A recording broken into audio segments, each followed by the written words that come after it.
Thank you.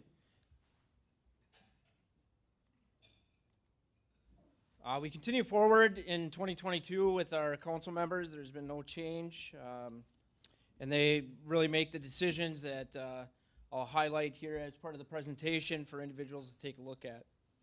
Andover continues to grow. Within our 2040 comprehensive plan, we're looking at a population of nearly 40,000 individuals. Our family housing continues in a strong market. There was 140 new homes in 2021. It's about the fifth year that we've been over 100 homes. This picture here is one of the detached townhome developments that were completed in 2021. We did have another detached townhome development that came forward essentially in 2021. It went from concept to homes being built within the same time frame. And it's a capstone project at the intersection of 7th Avenue and Bunker Lake Boulevard. We had two other housing developments with 20 to 22 homes in each of them. Those also came forward at the beginning of 2021, and they had construction completed within 2021. So we're moving our projects forward as quickly as we can, working with the developers and the community in order to get these projects in the ground.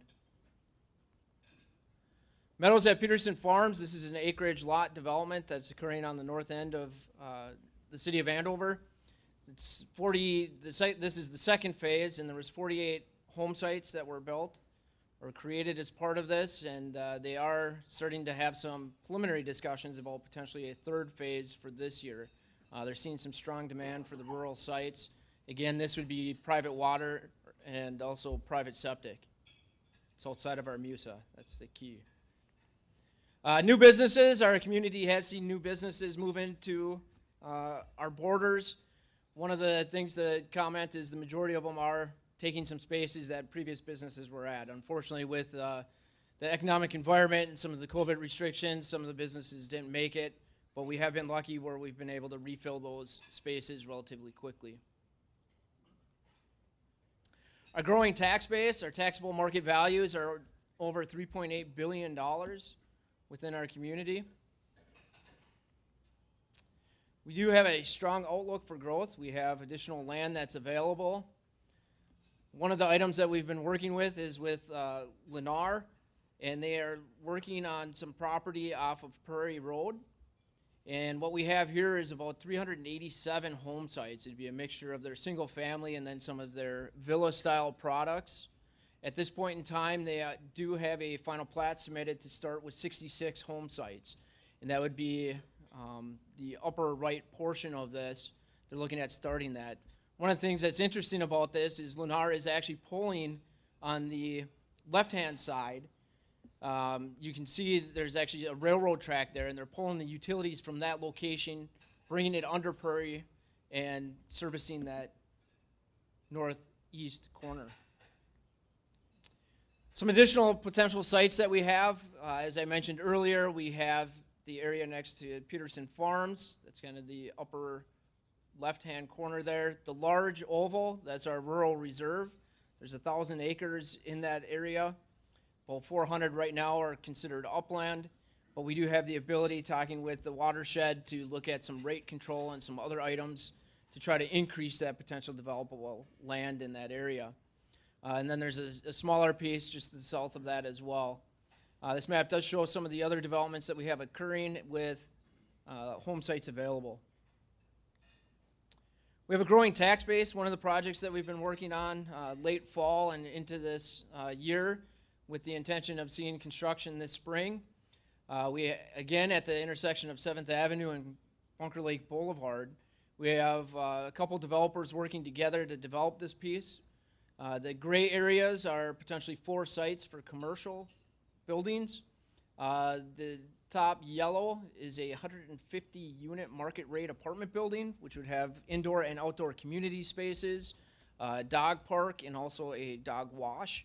Underground parking there. You can see the photo of what the developer is taking a look at. And then the lower one is a 32 unit assisted living memory care facility that would come on here. Some of the things that we've done for this is we've been working with the city of Anoka as well, related to a signal that would be installed on 7th Avenue. We also worked with CenterPoint Energy to obtain an easement to provide for the access off-site from this development.